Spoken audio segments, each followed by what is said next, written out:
Are they Stone Squad? My name is DanIsStoned, and thank you for joining me today for another Imperator Rome video. A couple of days ago, I released a guide on economic matters in Imperator Rome, essentially on how the game system works money-making wise, along with a few pointers on how to improve the different aspects of your income. I have seen quite a few people struggle with the economic side of the game, and I've been frequently asked questions on how to improve my cash flow. Well, hopefully this video will help you out, where I shall offer you some tips and tricks that you may or may not know about on how to increase your economy. If you need a basic grasp on how to make money in the game, I recommend you check out the economic guide I made a few days ago. It will make this video a lot easier to follow. The link will be in the description. Anyhow, without any further ado, let's dive right into the video with top 10 tips to how to improve your economy in Imperator Rome. The first tip on the list is to watch your number of forts. Often I see players build too many and they can quickly eat up your income. Forts are quite expensive to maintain at 0.6 denarii per month, and it costs an extra 0.6 per fort level on top of that, so prioritise strategic choke points and borders with your enemy. A new addition in Marius is the fort infrastructure capability located in the military section of any given territory. This effectively limits the number of forts a province can have, and going over the set limit comes at great financial expense. The first fort built in any territory in a province uses 3 fort infrastructure points for the said province. Then any fort you build on top of that fort costs 1 point. However, if you decide to build another fort in another territory of the same province that you built the first fort in, then it adds 3 extra points to the fort infrastructure capacity. For example, if I were to build a fort in Babylon, it would cost me 3 points. If I were then to upgrade that very fort in Babylon to a level 2 fort, it would cost me 1 extra fort capacity level, putting me at 4. Now, if after I had built these 2 forts in Babylon, I wanted to build an extra fort in Borsippa that is in the same province as Babylon, that fort would cost me 3 points, putting my overall fort capacity at 7, exceeding my limit of 5, and thus putting a massive strain on my income. The fort capacity level can be increased through certain military traditions, so do watch out for them. Next on the list is to use governor policies for provinces, more precisely either the acquisition of wealth or encourage trade policies. Both can provide a nice boost to your income. The acquisition of wealth policy increases local tax and province commerce by 15%. However, the downside is that it increases your governor wages by 30%. Encourage trade increases province commerce by 37.5%, as well as increasing the local monthly food modifier by a nice little 15%. Both are good options to use if you need some extra cash. But which one is best? Well, that depends. In a province where trade income is the breadwinner, then encourage trade is the way to go. Need a little extra food because of the huge amount of pots and a little extra cash to boot? Again, encourage trade is the way forward. You can also couple this with the mercantile diplomatic stance, which increases your national commerce income by 25%. Add on to this a ruler with a decent amount of finesse to that, and you should be raking in quite a bit of extra income. Remember, you multiply your ruler or spouse's finesse stat, depending on who has the highest, by 2. That number then makes up the extra national commerce income modifier that you can then stack on top of that mercantile stance. Pretty nifty, eh? As for the acquire wealth policy, this can be used to great effect, notably in your capital province, which tends to have a ton of trade routes as well as loads of slave pops, allowing you to benefit from the best of both worlds. Just remember, this increases the governor wage by 30%.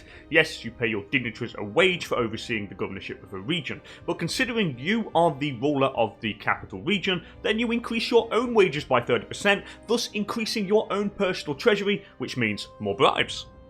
And speaking of bribes, it brings me nicely to the third item on the list: be wary of character corruption.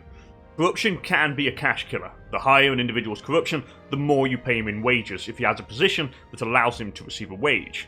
Any character in government, commanding armies, researching or governing regions must be paid wages. The higher an individual's corruption, the more you pay him.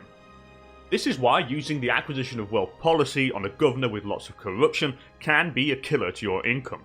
Since the corrupt fellow already has an increase in wages, the plus 30% from the policy can end up making you less money than you started. So always try to remove corrupt governors, and of course pay attention to who you are giving positions of power to. If you can't remove the corrupt individual, try decreasing his corruption.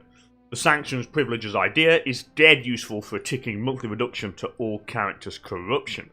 If the person is loyal enough to you, then you can also use the impose corruption sanctions on an individual to remove 20 corruption at the cost of some tyranny, loyalty, and prestige.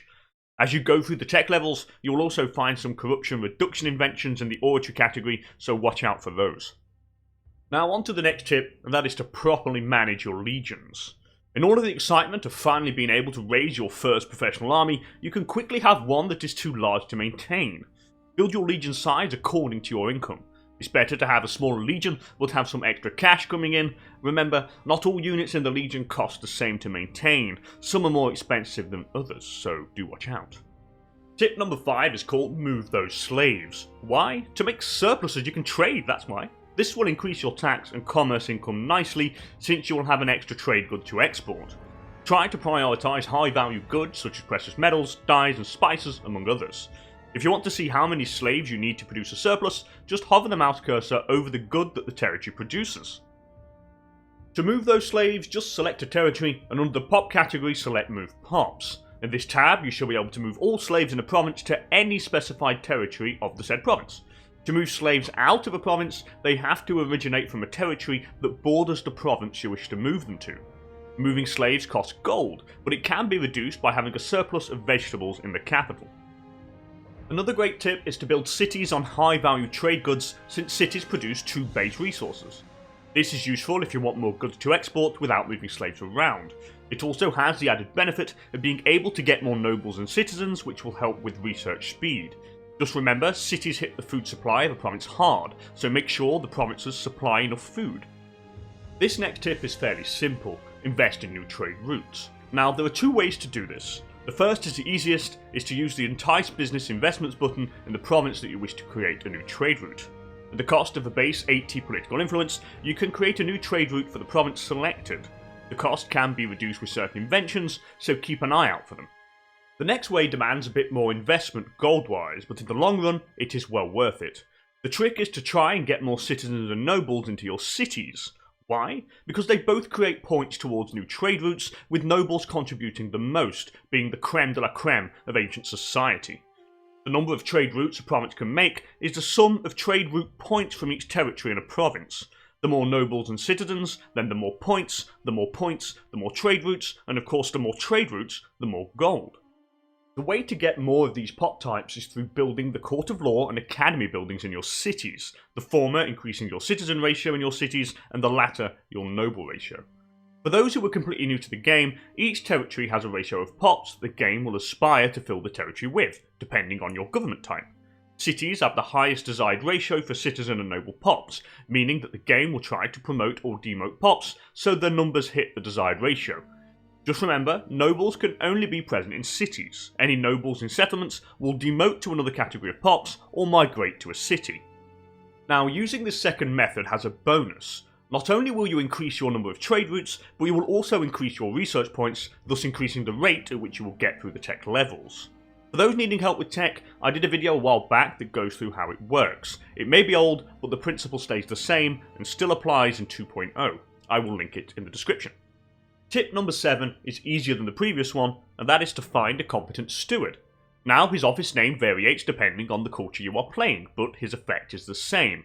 Depending on the assigned individual's finesse, your national tax will increase. Now when assigned, you will notice that he does not use all of his finesse stat.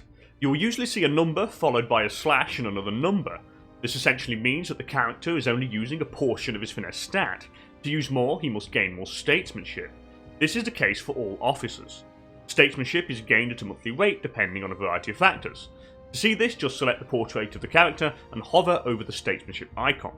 The higher his statesmanship, the more of his overall stat for the corresponding office will be used. So a character with 100% statesmanship will use all of his corresponding stat, one with 50% only half, and so on. Tip number 8 is called Change Your Omens. The type of omens assigned into the 4 Pantheon slots at the start of the game is random. And a lot of the game's religions have an omen that increases tax or commerce income, and sometimes due to the random nature of starting pantheons are not selected at the start, so do not hesitate to change when possible. Just remember that each change costs 15 stability, so make sure you have enough stored. The following tip is to use your inventions. In the civic category you will find numerous inventions that increase national tax, slave output, commerce income and more. Take your time to comb through them and select the ones you may need. In case you are forgetful like me, you can create a custom path to the invention you need. Just select playing mode and click on the inventions you wish to acquire and they will stay highlighted. And for the final tip, this is one that I find is criminally underused, and that is your idea slots. Not because they are not used, but because few seem to be flexible with them. You do not need to match the ideas for the overall bonus. Sometimes it's best just to pick what you need at a given moment, without worrying if they match or not. At the start of the game, no matter what your technological level is, you have two fantastic civic ideas. First up, you have complex tariffs, boosting your national commerce income by 20%. If your income is primarily made through trade, then this is for you. Then you have the tax farming, which increases your national slave output by 20%. If you have a lot of slaves, then this is great because it makes them more profitable, increasing your tax income. Combine these two ideas with the encourage trade or acquire wealth policies, and you have some nice stacking bonuses at the very start. Well, that is it from me for this video. I hope the tip works for you and helped you increase your cash flow. What did you think of the tips? Did they help? Do you have some that were not mentioned on the list? Then please let me know in the comment section. Anyway, if you enjoyed the video, please consider hitting that like button, and if you want to see more Imperator content, then do go ahead and fabricate a claim on the subscribe button. As always, thank you for watching, and I'll hopefully catch you all in the next one. Bye for now.